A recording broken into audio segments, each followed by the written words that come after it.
tubashimiye ko murimo kutwumva. Wowe ubonye abantu bakuru bafite imyitwarire itandukanye yaba myiza cyangwa se mibi, utekereza ko bayikuye he? Utekereza ko ari ibintu bize bakuze? Utekereza ko ari imico bakuye mu buzima banyuzemo, cyangwa se utekereza ko ari imico n'ingeso biyubatsemo bakiri abana? Ntabwo nzi niba warigeze ubibona, ariko hari abantu bakuru batajya basuhuza abandi, akabasangaho muri mwicaye muri benshi, cyangwa se akahagusanga uri umuntu umwe ntakubwire ngo wiriwe cyangwa se waramutse, bikamera nk'aho mwahoranye. Hari abantu bagira ingeso zirimo umwanda nko gucira aho babonye. Hari abadakunda kuvugisha umuntu batazi. Hari abakunda kuvugisha uwo babonye wese kandi bagatanga ibitekerezo muri buri kintu. Hari abandi bagira ikinyabupfura cyinshi ku buryo atatinyuka kunyura hagati y'abantu babiri bahagaze baganira. Hari abikunda cyane ku buryo buri gihe mu kintu cyose kibaye abanza kwitekerezaho no kureba inyungu ari bugikuremo. Hari abitinya ku buryo anatinya gusaba ibyo yemerewe biri mu burenganzira bwe. Hakaba n'abandi batinyuka ku buryo atakwemera ko hari ikintu kibera hafi y'aho ari atagifiteho amakuru.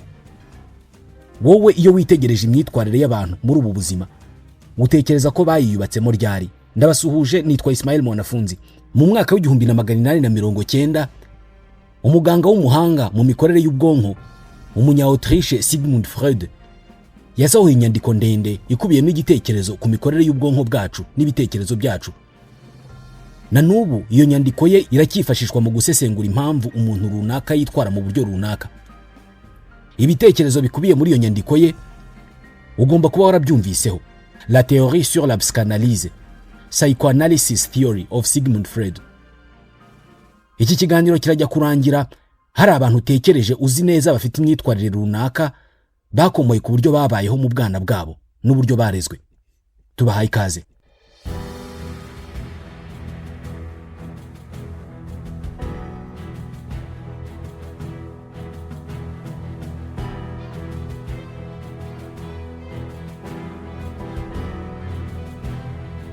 Uramutse usobanukiwe neza théorie sur la psychanalyse ya Sigmund Freud, hari abantu wahita ubabarira kandi wari warabanze kubera uko bitwara. Ushobora guhita usobanukirwa impamvu hari umuntu kandagira utabishaka akakuka inabi nyinshi cyane, ubundi iki kigenda kireba he. Sigmund Freud yari umuganga w'inzobere mu buvuzi bw'imyakura, ndetse akaba n'umuhanga cyane mu mitekerereze y'abantu. Yamenyekanye cyane nk'umwe mu batangije ibitekerezo byimbitse ku byerekeye imitekerereze yimbitse, by'umwihariko uburyo bwo gusobanura no kuvura ibibazo by'imitekerereze n'imibanire y'abantu hashingiwe ku buryo umutima n'ubwonko bikora.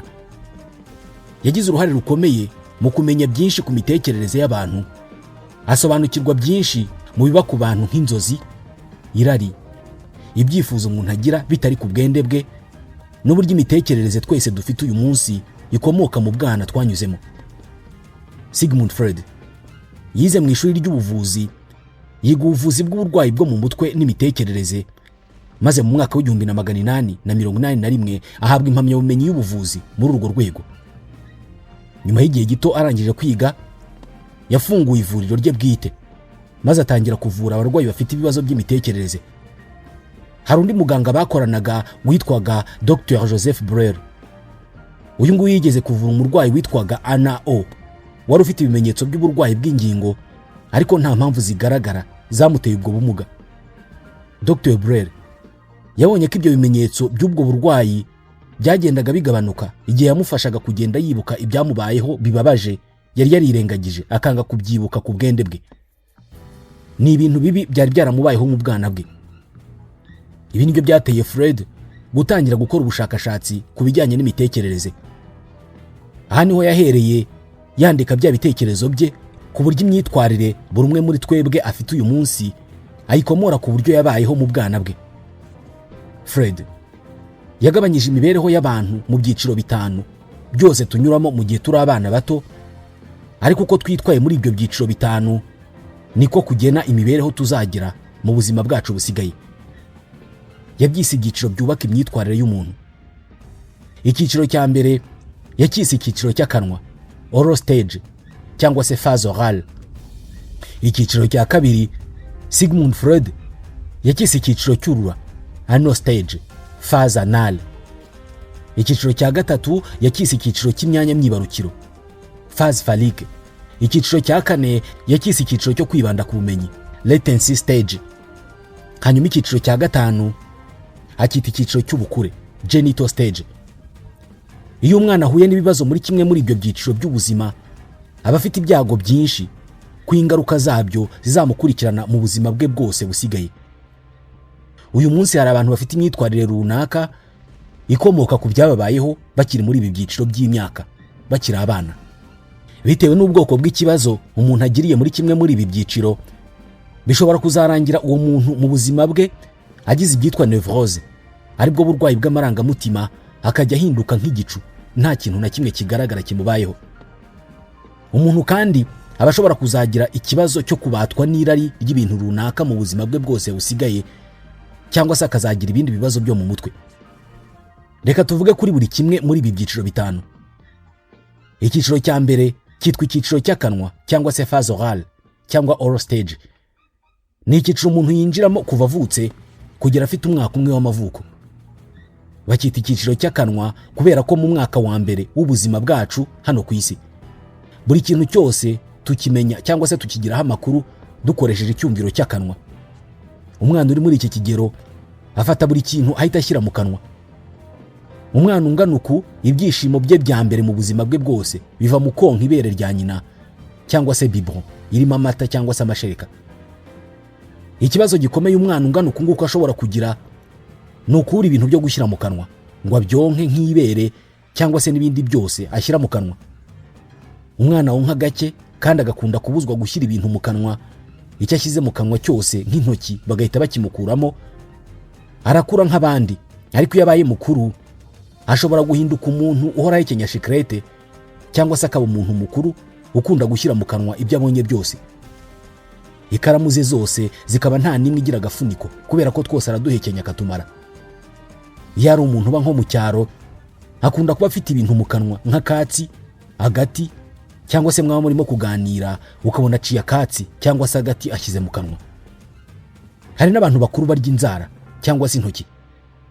Umubiri we uba warabitse amakuru y'uko hari ibintu atakoze mu gihe yari afite munsi y'umwaka umwe, rero abikora yaramaze gukura.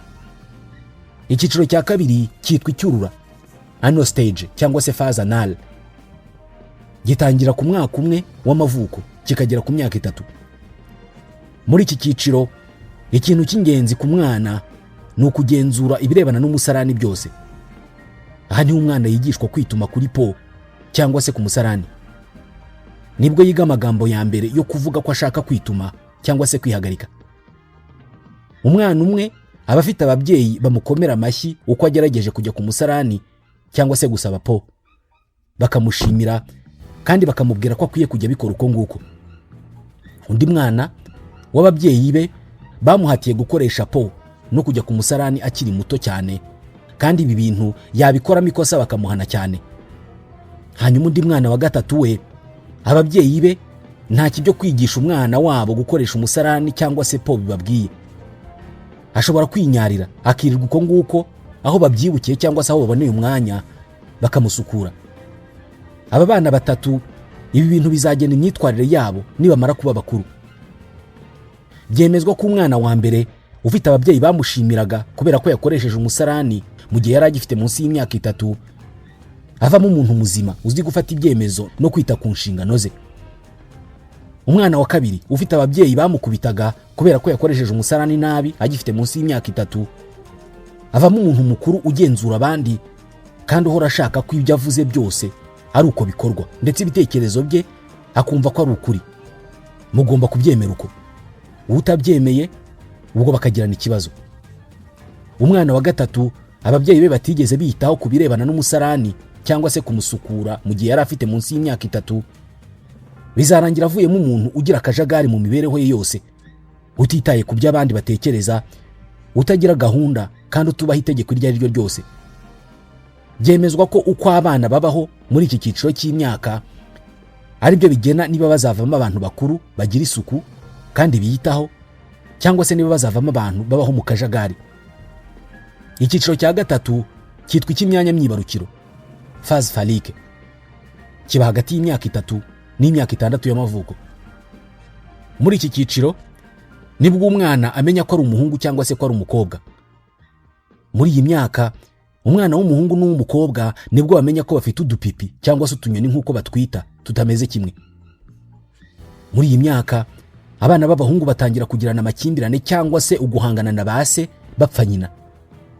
Byemezwa ko kuri iyi myaka iri hagati y'itatu n'itandatu aribwo umwana w'umuhungu akunda nyina cyane kandi akamukunda urukundo rutari urw'umwana akunda nyina, ahubwo amukunda nk'umukobwa cyangwa se umugore, ku buryo umubiri we unamusunikira gufuhira se kubera ko aba yumva uwo nguwo ari umugore w'ubuzima bwe kandi ko agomba kumwiharira. Muri iyi myaka umwana w'umukobwa nawe akunda se urukundo nk'urwo akunda umuhungu cyangwa se umugabo, ku buryo ashobora no kugirana ikibazo na nyina kubera ko yumva ko uwo mugabo akwiye kuba we wenyine. Muri iyi myaka uru rukundo umwana w'umuhungu akunda nyina cyangwa se urukundo umwana w'umukobwa akunda se barwita complexe d'Oedipe. Niko Sigmund Freud yise urwo rukundo. Hano rwose ngo umwana w'umukobwa aba yumva se yakabaye nk'umuhungu basohokana, mu gihe umuhungu aba yumva nyina yakabaye umukobwa basohokana. Hano umwana w'umuhungu aba yumva yakwikiza se kugira ngo yiharire uwo mugore. Gusa uyu mwana ababizi neza ko se ari umugabo ufite ingufu, bityo agatinya ko yamuhana kubera ibyo byifuzo bye. Freud yabyise angoisse de castration.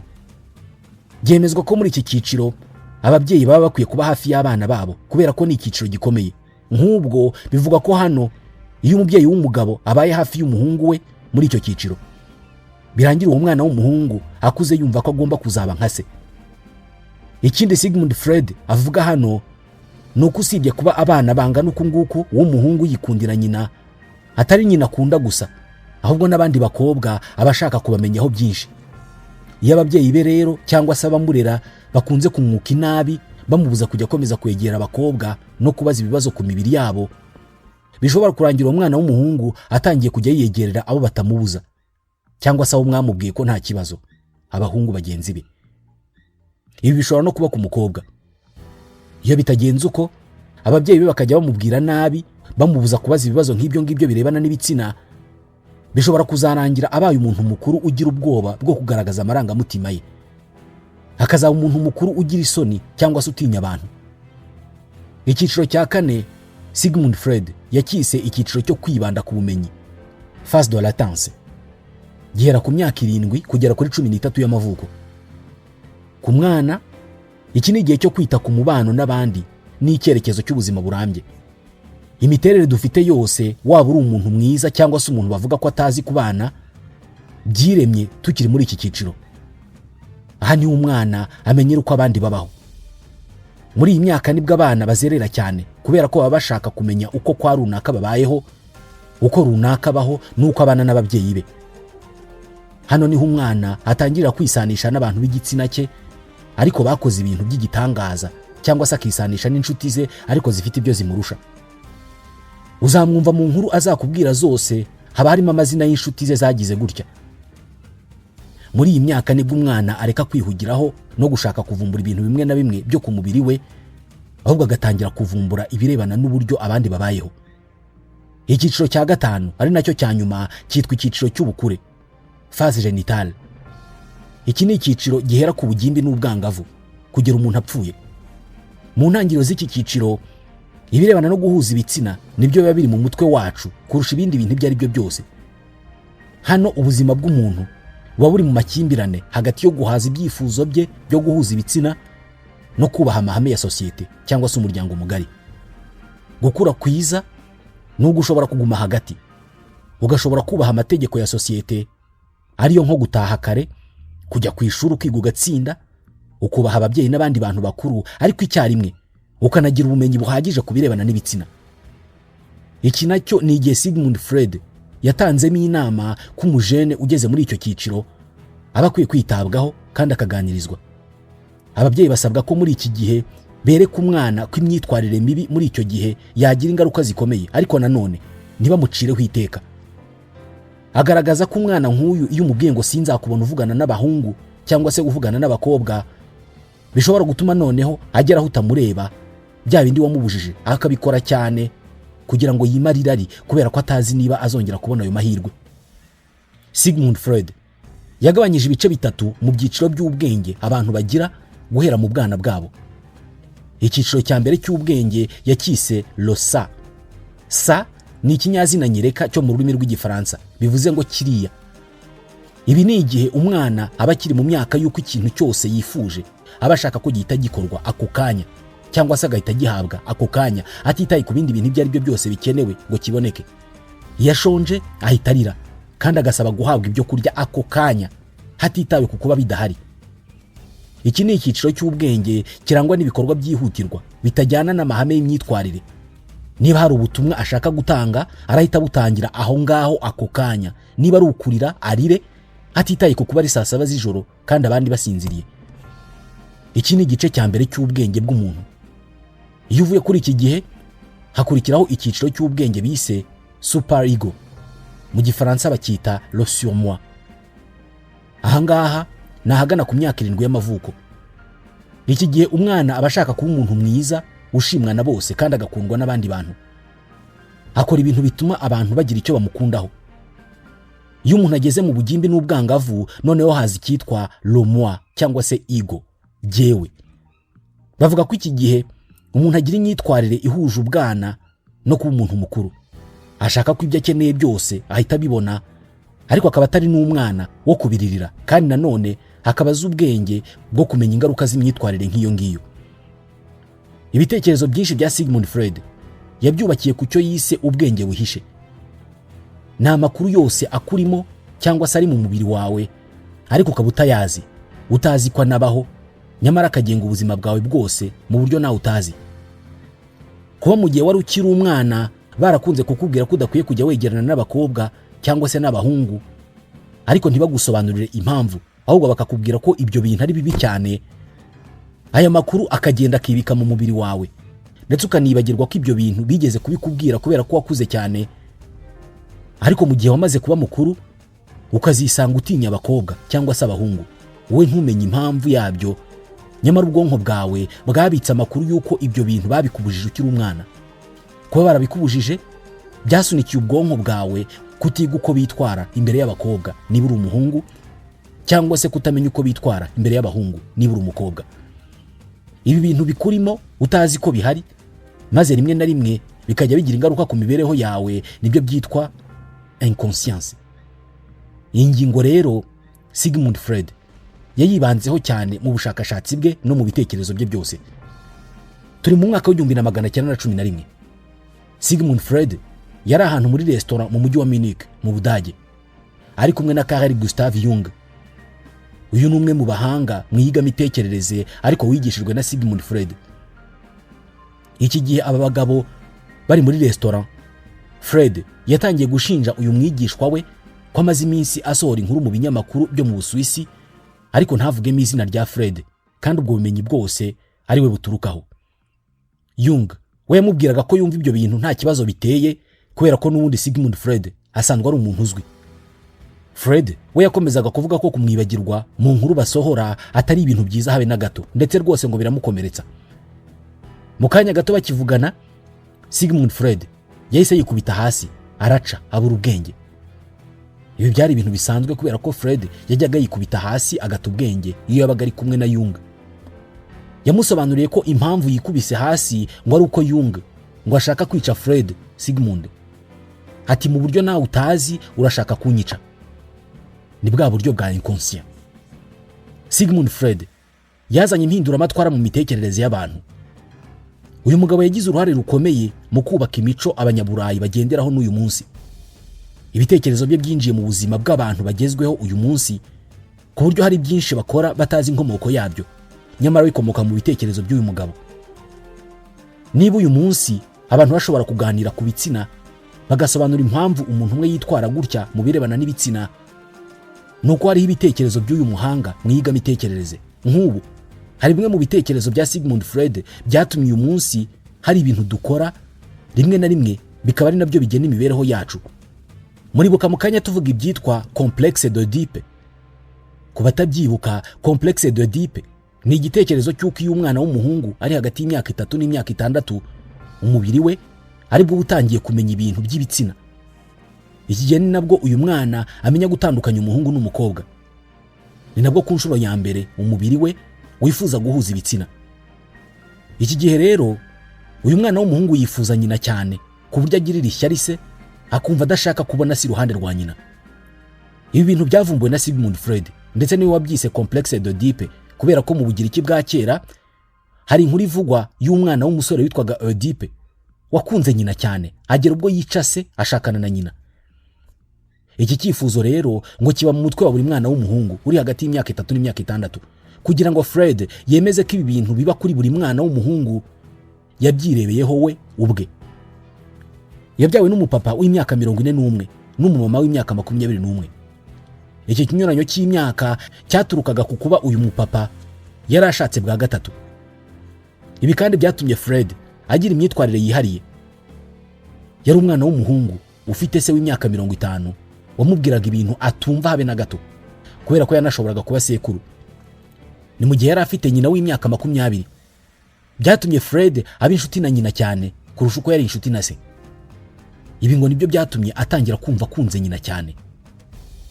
Uyu mugabo ntiyaba yarafashe ibintu muri rusange byamubayeho akavuga ko biba ku bana bose, kandi nyamara ari inkuru ye ku giti cye. Hari indi ngingo imwe ituma hari abatekereza ko Sigmund Freud yaba yarafashe amateka y'ubuzima bwe bwite akayahindura amahame abandi bantu bose bagenderaho. Freud akiri umwana yakunze kumva inkuru nyinshi zivuga ku ivuka rye. Ubwo yari amaze kuvuka, nyina yarishimye cyane, yishimira ko abyaye umwana we wa mbere. Muri icyo gihe ngo hari umugore w'umuturanyi waje ahanurira umuryango wa Freud ko babyaye umwana ukomeye cyane uzakora ibintu bizasakara ku isi yose bigasubirwamo n'abantu batagira ingano. Ibi ngo byatumye ababyeyi be bahita bishyiramo ko babyaye umwana uzaba igitangaza, uzagira ahazaza heza cyane.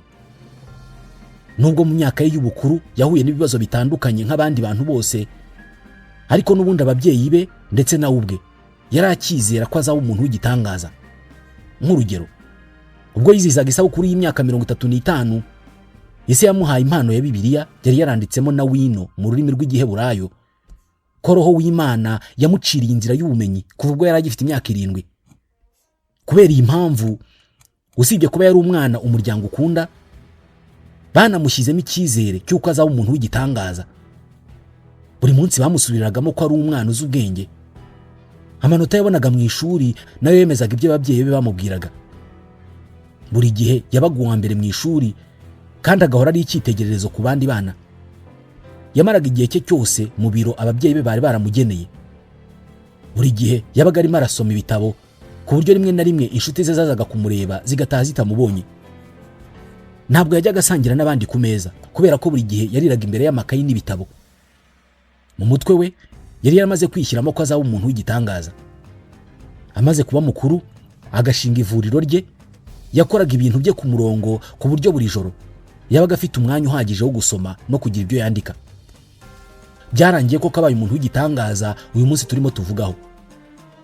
Bitekerezwa ko ibingibi nabyo byatumye ahimba teori zirebana n'imitekerereze y'abantu, agaragaza ko ibitubaho byose mu buzima bwacu bw'ubukuru biba byarahereye tukiri abana. Hakurikijwe inkuru nk'izi ngizi, hari abantu bavuga ko umwana muto ushobora kumukoramo icyo ushaka cyose mu buzima.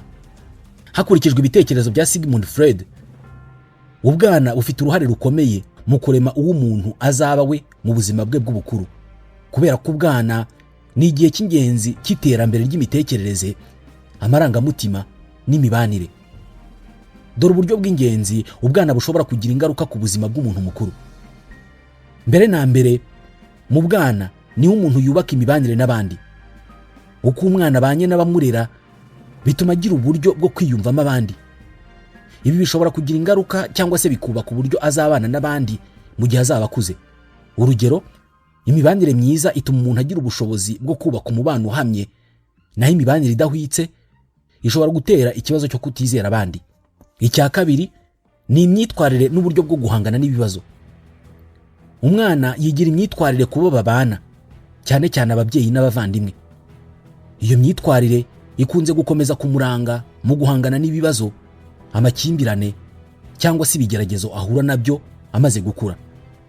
Iki nicyo gitandukanya umuntu ukemura ibibazo mu mahane n'ukemura ibibazo mu mahoro. Ibi nibyo bitandukanya umuntu wumva ko umuhemukiye wese agomba kumukubita cyangwa kumukomeretsa, n'undi wumva ko umuhemukiye wese bagomba kubiganiraho bagakemura ikibazo. Icya gatatu ni uburyo bwo gucunga amarangamutima. Ibyo umwana anyuramo bimwigisha uburyo bwo gucunga amarangamutima ye. Igihe afite abamuhumuriza kandi bamwereka urukundo, akura afite ubushobozi bwo guhangana n'ibibazo. Ariko iyo yarezwe mu iterabwoba cyangwa se yirengagijwe, ashobora kugira ibibazo byo gucunga amarangamutima ye akuze. Icya kane ni imyumvire ku buzima n'uburyo umuntu yiyumva we ubwe. Ibyo umwana anyuramo bituma yizera cyangwa se ntiyizera ubushobozi bwe. Igihe yarezwe mu buryo bwiza, yikunda uko ari cyangwa se akunda ubuzima abayemo, bituma akura yizera ko ashoboye. Naho uburere butita ku mwana bushobora gutuma yumva atagifite agaciro cyangwa se ubushobozi. Icya gatanu ni ingaruka z'ibibazo biremereye umwana anyuramo. Ibibazo bikomeye mu bwana nko guhohoterwa cyangwa se kubura ababyeyi bishobora gusiga ibikomere by'igihe kirekire ku mitekerereze no ku marangamutima y'umuntu mukuru. Iyo nta bufasha bwihariye ahawe, izi ngaruka zishobora gukomeza kumubangamira. Icya gatandatu, umuryango n'ibyo umwana yigishwa. Uko umwana abaho, imyizerere n'indangagaciro arerwamo bigira uruhare rukomeye mu mitekerereze ye no ku byo yifuza kugeraho. Uburere bushingiye ku mahame mazima butuma uyu mwana agira icyerekezo n'umurongo uhamye mu buzima. Icya nyuma ni amahirwe yo kwiga no gutera imbere. Iyo umwana ahawe amahirwe yo kwiga, gukora ubushakashatsi no guhanga udushya, bituma akura afite ubushobozi bwo kwiyizera no guhangana n'ibibazo. Ariko iyo yabuze ibyo byangombwa, bishobora kumubangamira mu kugera ku nzozi ze mu bukuru. Aya yose ni amahame yatekerejwe na Sigmund Freud y'inzira binyuramo kugira ngo uburere n'imibereho umuntu agira akiri umwana bimuherekeze kugera akuze, agira imyitwarire tubona n'abantu bakuru uyu munsi. Ni nta dusoreje ikiganiro roziko cy'uyu munsi, ikiganiro tubashimira kuba mudasiba gukurikira. Nitwa Ismael Mwanafunzi, ndabashimiye.